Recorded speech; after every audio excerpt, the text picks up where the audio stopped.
여러분 안녕하세요. 오늘도 크신 하나님의 자녀로서 여유 있게 져주고 나눌 수 있는 그런 삶을 살 수 있기를 주님의 이름으로 축복합니다.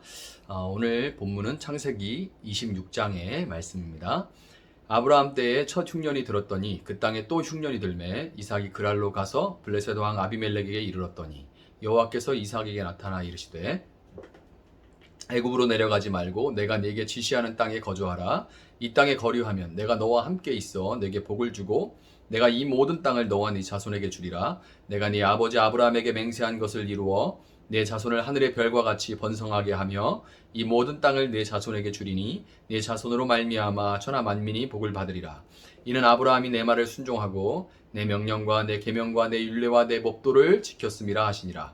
이삭이 그랄에 거주하였더니 그곳 사람들이 그의 아내에 대하여 물으매 그가 말하기를 그는 내 누이라 하였으니 리브가는 보기에 아리따움으로 그곳 백성이 리브가로 말미암아 자기를 죽일까 하여 그는 내 아내라 하기를 두려워함이었더라. 이삭이 거기 오래 거주하였더니 이삭이 그 아내 리브가를 껴안은 것을 블레셋 왕 아비멜렉이 창으로 내다본지라. 이에 아비멜렉이 이삭을 불러 이르되 그가 분명히 네 아내거늘 어찌 내 누이라 하였느냐. 이삭이 그에게 대답하되 내 생각에 그로 말미암아 내가 죽게 될까 두려워하였음이로라. 아비멜렉이 이르되 네가 어찌 우리에게 이렇게 행하였느냐. 백성 중 하나가 네 아내와 동침할 뻔하였도다. 네가 죄를 우리에게 입혔으리라. 아비멜렉이 이에 모든 백성에게 명하여 이르되 이 사람이나 그의 아내를 범하는 자는 죽이리라 하였더라. 이삭이 그 땅에서 농사하여 그해 100배나 얻었고 여호와께서 복을 주심으로 그 사람이 창대하고 왕성하며 마침내 거부가 되어 양과 소가 떼를 이루고 종이 심이 많으므로 블레셋 사람이 그를 시기하여 그 아버지 아브라함 때에 그 아버지의 종들이 판 모든 우물을 막고 흙으로 메웠더라. 아비멜렉이 이삭에게 이르되 네가 우리보다 크게 강성한즉 우리를 떠나라. 이삭이 그곳을 떠나 그랄 골짜기에 장막을 치고 거기 거류하며 그 아버지 아브라함 때에 팠던 우물들을 다시 팠으니 이는 아브라함이 죽은 후에 블레셋 사람이 그 우물들을 메웠음이라. 이삭이 그 우물들의 이름을 그의 아버지가 부르던 이름으로 불렀더라. 이삭의 종들이 골짜기를 파서 샘 근원을 얻었더니 그랄 목자들이 이삭의 목자와 다투어 이르되 이 물은 우리의 것이라 하매 이삭이 그 다툼으로 말미암아 그 우물 이름을 에색이라 하였으며 또 다른 우물을 팠더니 그들이 또 다툼으로 그 이름을 신나라 하였으며 이삭이 거기서 옮겨 다른 우물을 팠더니 그들이 다투지 아니하였으므로 그 이름을 르호볼시라 하여 이르되 이제는 여호와께서 우리를 위하여 넓게 하셨으니 이 땅에서 우리가 번성하리로다 했더라. 이삭이 거기서부터 브엘세바로 올라가더니 그 밤에 여호와께서 그에게 나타나 이르시되 나는 네 아버지 아브라함의 하나님이니 두려워하지 말라. 내 종 아브라함을 위하여 내가 너와 함께 있어 내게 복을 주어 내 자손이 번성하게 하리라 하신지라. 이삭이 그곳에 제단을 쌓고 여호와의 이름을 부르며 거기 장막을 쳤더니 이삭의 종들이 거기서도 우물을 팠더라. 아비멜렉이 그 친구 아우삿과 군대 장관 띠골과 더불어 그랄에서부터 이삭에게로 온지라. 이삭이 그들에게 이르되 너희가 나를 미워하여 나에게 너희를 떠나게 하였거늘 어찌하여 내게 왔느냐. 그들이 이르되 여호와께서 너와 함께 계심을 우리가 분명히 보았으므로 우리의 사이 곧 우리와 너 사이에 맹세하여 너와 계약을 맺으리라 말하였노라. 너는 우리를 해하지 말라. 이는 우리가 너를 범하지 아니하고 선한 일만 내게 행하여 내가 평안히 가게 하였음이니라. 이제 너는 여호와께 복을 받은 자니라. 이삭이 그들을 위하여 잔치를 베풀매 그들이 먹고 마시고 아침에 일찍 일어나 서로 맹세한 후에 이삭이 그들을 보내매 그들이 평안히 갔더라. 그날에 이삭의 종들이 자기들이 판 우물에 대하여 이삭에게 와서 알리어 이르되 우리가 물을 얻었나이다 하매 그가 그 이름을 세바라 한지라. 그러므로 그 성읍 이름이 오늘까지 브엘세바더라. 에서가 40세 헷족 속 부엘리의 딸 유딧과 헷족 속 엘론의 딸 바스맛을 아내로 맞이하였더니 그들이 이삭과 리브가의 마음에 근심이 되었더라. 아멘. 자, 여러분 우리는 이 자녀들의 모습을 보면서 나와 너무나 닮은 모습에 이렇게 깜짝깜짝 놀랄 때가 많습니다. 우리 교회는 청년들이 많아서 그거를 느끼는 분들이 있을지 모르지만 한번 조카 있으시면 조카 한번 보세요. 그 엄마 아빠랑 똑같은 짓들을 참 잘합니다. 세상에 이런 것도 유전이 되나 싶을 정도로 똑같은 짓을 하는 것을 보면 정말 기가 막히죠. 자녀뿐만 아니라 저는 한 번씩 이제 공주로 넘어가면서 일이 있을 때 이제 부모님 댁에 들리기도 하는데 인천에 있을 때는 뭐 거의 못 갔고요. 이쪽으로 와가지고는 이제 한 번씩 들르는데 이제 한 번씩 이렇게 볼 때가 있어요. 아버지를 이렇게 좀 지켜볼 때가 있습니다. 그러면 고등학교 이후로 제가 아버지하고 함께 시간을 보낸 적이 거의 없습니다. 원래 뭐 말씀을 많이 하시는 분도 아니고. 그런데도 불구하고 제가 아버지와 정말 많이 닮았다는 걸 느끼는데, 이게 시간이 갈수록 더 그걸 느껴요. 나이가 들어갈수록 더 그런 것 같아요. 아버지와 저, 그리고 제 아들은 정말 닮았는데, 문제는 그 닮은 것들이 되게 못된 거, 안 좋은 것들이라는 겁니다. 그게 문제죠. 오늘 본문 2절을 보면 이삭은 이렇게 흉년이 들자마자 망설이니 기색도 없이 블레셋 땅 그랄을 거쳐서 애굽으로 내려가려고 합니다. 이삭이 블레셋 땅을 거쳐서, 그쪽을 거쳐서 이렇게 애굽으로 내려가려고 해요. 이삭의 이런 모습은 창세기 12장에서 아브라함이 했던, 그 아버지가 했던 그 모습 그대로입니다. 아버지 아브라함이 아직 이삭이 태어나지도 않았을 때 일어났던 일. 그러니까 기근이 심해서 애굽으로 내려갔다가 정말 비겁하게 엄마 팔아먹었던 그 이야기를 이삭에게, 너 우리 집이 조금 이렇게 살게 된 그 이유가 뭔지 아냐? 내가 엄마 팔아먹어서 그런 거야. 이렇게 말을 했을 리가 없잖아요. 저 같으면 절대 말 안 하거든요. 그럴 리가 없죠. 그때나 지금이나 뭐 그런 얘기를 왜 하겠습니까? 그런데 이삭은 마치 그 일을 보기라도 한 것처럼 아버지의 그 어리석음과 실패를 그대로 답습합니다. 이런 아브라함과 이삭의 모습을 보면서 우리는 참으로 이 별 수 없는 인간의 모습, 바로 우리 자신의 모습을 보면서 한탄하고 좌절하게 돼요. 그러나 여러분, 사실 이 좌절이라는 말은 우리가 여전히 우리 믿음의 근거, 그 삶의 근거를 우리 자신에게 두었다는 그 증거입니다. 그러니까 좌절하는 거예요. 오늘 본문 5절을 중심으로 우리를 자녀로 불러주신 하나님의 아버지께서 우리의 믿음과 삶의 근거가 되시기에, 우리 자신이 아니라, 우리 자신을 볼 때는 아무 소망이 없지만 하나님이 우리 삶과 믿음의 근거가 되시기 때문에 우리는 여전히 소망이 있다는 것을 중심으로 오늘 본문을 한번 살펴보도록 하겠습니다. 오늘 본문 2절 4절을 보면, 2절부터 4절을 보면 하나님은 애굽으로 내려가던 이삭을 블레셋 땅 그랄에 머물게 하시고, 애굽으로 내려가지 마라 이렇게 말씀하시죠. 그에게 아브라함에게 주셨던 동일한 약속을 이제 언급하시면서 확인시켜 주시는데요. 그것은 바로 이삭이 순종하면 그를 통하여 하나님의 나라를 이루어 가시겠다 하는 그런 약속이었습니다. 그러면서 하나님은 5절에서 왜 이삭에게 그런 복을 주시려고 하는지에 대해서 이렇게 말씀하세요. 왜 내가 너한테 이런 복을 주냐면, 그 이유는 네 아버지 아브라함이 내 말을 순종하고 내 명령과 내 계명과 내 율례와 법도를 지켰기 때문이야. 이렇게 하나님 말씀을 하십니다. 한마디로 이삭의 아버지 아브라함이 하나님 말씀에 온전하게 순종했기 때문에 아들 이삭도 순종하면 아버지와 동일한 복을 주시겠다 하는 그런 말씀처럼 보이죠. 이럴 때 그냥 여러분도 아브라함처럼 순종해서 여러분의 자녀들도 여러분과 동일한 하나님의 복을 누리게 하시기를 바랍니다. 이렇게 하면 뭐 바로 아멘 하겠죠.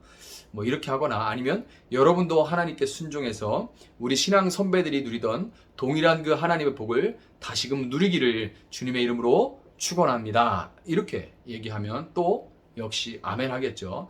그러면서 이제 설교를 여기까지 하고 끝내면 좋겠는데, 그러기에는 뭔가 찝찝합니다. 그 찝찝함이 뭘까요? 그것은 우리가 아브라함이 어떤 사람이었는지 너무나 잘 알고 있다는 거예요. 아브라함은 우상을 숭배하던, 아예 제작하던 그런 사람이었고, 가뭄을 만나면 하나님의 인도하심을 구하기는커녕 자기 눈에 보기 좋은 대로 먹고 살 게 있을 것 같은 애굽으로 망설임 없이 내려갔던 그런 사람입니다. 자기 생각대로 내려갔던 애굽에서 아내를 팔아먹었고, 가나안 땅으로 돌아온 후에도 하나님의 약속을 믿지 못하고 자기 제주껏 이스마엘을 낳아서 지금 약 3,500년이 지난 지금까지 중동을 언제 터질지 모르는 세계의 화약고로 만들어 놓은 게 바로 아브라함이에요. 그 장본인입니다. 그런데 여러분, 그런 아브라함을 온전히 하나님만 신뢰하고 모리아 땅에서 독자 이삭을 드리기까지 순종하게 만들어 오신, 그의 인생에서 그의 믿음을 그렇게 굳건하게 만들어 오신 분이 누구시죠? 바로 하나님이죠. 여러분, 믿음이라고는 약에 쓰려고 찾아도 없던 아브라함이 하나님이 약속하신 아들을 죽게 두지 않으시고, 하나님은 그 약속을 지키시는 분이기 때문에 제물로 드리라고 하신다 할지라도, 그래서 드린다 할지라도 반드시 다시 살리실 거다 하는 그런 부활 신앙을 갖도록 하신 분도 바로 하나님이죠. 하나님은 아브라함이 하나님보다 애굽을 두려워해서 아내를 팔아버렸지만 아브라함이 아니라 애굽의 바로를 질책하시고 아브라함 편을 들어주셨습니다. 명백히 자신의 잘못임에도 불구하고 부인할 수 없는, 그런데도 불구하고 자기 편을 들어주시고 바로로부터 소와 양떼까지 때로 얻도록 해주신 그런 하나님으로 인해서 아브라함은 물질에 있고 없음은 오직 하나님께 달려 있다는 것을 철저하게 깨닫게 되었고, 그로 인해서 목초지로 인한 조카 롯과의 분쟁에서 다투지 않고 조카 롯에게 좋은 자리를 먼저 택할 수 있도록 그렇게 양보할 수 있었던 거예요. 여러분, 그러니까 오늘 본문 5절 말씀을 통해서 하나님은 아브라함을 내가 변화시켜 나갔듯이 이삭의 삶 속에서도, 너의 삶 속에서도 내가 일하기 시작해서 이삭, 너도 온전히 하나님만 믿고 의지하고 하나님 말씀에 순종하는 자로 반드시 변화시켜 나가겠다, 이렇게 하나님께서 말씀하신 거예요. 이렇게 말씀하신 하나님은 이삭이 블레셋 사람들이 두려워서 아내 리브가를 팔아먹었을 때 역시 이삭의 편이 되어주셔서 아비멜렉을 통해 이삭이 그의 어리석음으로 자초했던 위기를 해결해 주시고 그를 보호해 주십니다. 여러분, 하나님께서 택하신 자녀의 편이 되어주시고 실수를 변화시켜 복이 되도록 하는 이와 같은 은혜를 가장 잘 보여주는 단어는 오늘 본문 중에서 바로 우물이에요. 우물이라는 단어가 이렇게 하나님이 택하신 자녀의 편이 되어주고 그 실수를 변화시켜 복이 되도록, 악이 변하여 선이 되도록 하는 이와 같은 하나님의 놀라운 은혜를 잘 보여주는 단어가 바로 우물입니다. 물이 절대적으로 부족한 중동 땅에서 우물은 하나님의 자녀가 누리는 복, 본문 12절이 말하는 100배의 복을 보여주는 장치입니다. 그리고 이 복이 바로 제가 이제 어제 나누었던 야곱은 간절하게 원했지만 에서는 가볍게 여겼던 장자권의 복, 바로 하나님의 유업을 누리는 복인 겁니다. 여러분, 자신이 실수했음에도 불구하고 우물을 주시는 하나님으로 인해서 이삭은 아버지 아브라함이 그랬던 것처럼 인생의 모든 생사화복은 하나님께서 주관하시고 하나님은 자녀에게 반드시 선한 것으로 주시는 분이라는 것을 역시 철저하게 배우고 깨달을 수가 있었습니다. 이런 깨달음이 있었기 때문에 이삭은 블레셋 사람들이 시기해서 그 우물을 하나하나 막 메워버렸을 때도 그들과 다투지 않고 내어주고 선하신 하나님을 신뢰하면서 다시 우물을 팔 수 있는 그런 여유를 가질 수가 있었던 겁니다. 여러분, 우리도 아브라함과 이삭과 같이 하나님이 우리의 아버지 되셔서 우리 편이 되어주시고 우리의 실수와 실패를 선으로 바꿔가신다는 것을 온전히 깨달을 때만 인생에 불어닥치는 그 풍파에 일희일비하지 않고 여유를 가지고 우리의 우물을 메우려고 하는 이들을 용서하고 양보하고 내어주고 다시 팔 수 있는 그런 영적인 힘이 생긴다는 것을 여러분 기억하시기 바랍니다. 여러분, 하나님은 우리를 자녀 삼으시기 위해 독자 예수님을 십자가에 내어주셨어요. 하나님은 우리를 자녀 삼으시고 우리가 자녀답게 살도록 하기 위해서 전부를 거신 것이죠. 올인하신 거예요. 아들의 생명을 걸었으니 전부를 거신 겁니다. 여러분, 우리는 눈에 보기 좋은 대로 살아가고 하나님보다 문제를 크게 보고 겁에 질려서 내게 가장 소중한 존재조차, 마치 이삭이 또 아브라함이 아내를 팔듯이 그렇게 내게 가장 소중한 그런 존재조차 팔아버리는 어리석고 미련한 존재지만 하나님은 절대로 우리를 포기하지 않으십니다. 여러분, 이삭이 다투지 않고 우물을 내어줄 그때 블레셋 왕 아비멜렉과 군대 장관 삐골이 이삭에게 와서 이삭이 하나님의 사람임을 인정하죠. 이삭이 막 힘을 끌어모아서 자기의 여력을 다 동원해서 그들과 힘으로 맞섰던 게 아니라 그들을 여유를 가지고 물러나고 양보할 때 몇 번을 거듭하고 난 다음에 아비멜렉과 비골이 와서 이삭이 하나님의 사람임을 인정하고 그들도 하나님을 두려워하게 됩니다. 여러분, 우리 자신을 바라볼 때 우리는 좌절하고 낙심할 수밖에 없어요. 그러나 이런 우리를 사랑하셔서 전부를 거시고 우리를 반드시 변화시켜 나가실 하나님을 바라볼 때 하나님은 우리를 하나님만 의지하고 순종하는 자들로 변화시켜 가실 것이고, 그때 세상 사람들이 우리를 통해 하나님을 인정하고 하나님 나라에 동참하게 하실 거라는 것을 여러분 믿으시고 오늘도 기도하면서 소망 중에 인내하며 오늘 주어진 삶을 살아가시는 여러분 되기를 주님의 이름으로 축복합니다. 제가 한번 기도하겠습니다. 사랑하시는 하나님, 감사합니다.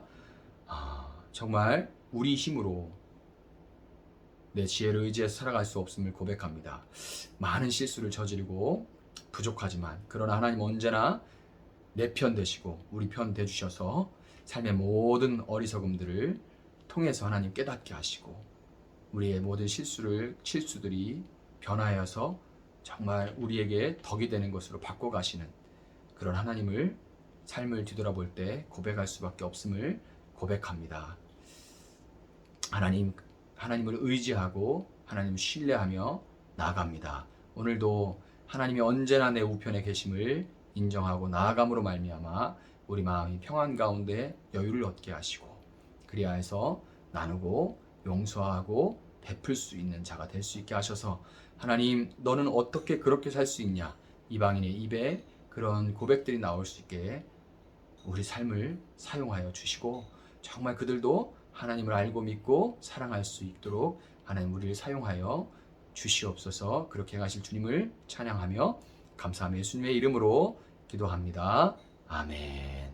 오늘 말씀 붙들고 계속해서 기도하겠습니다.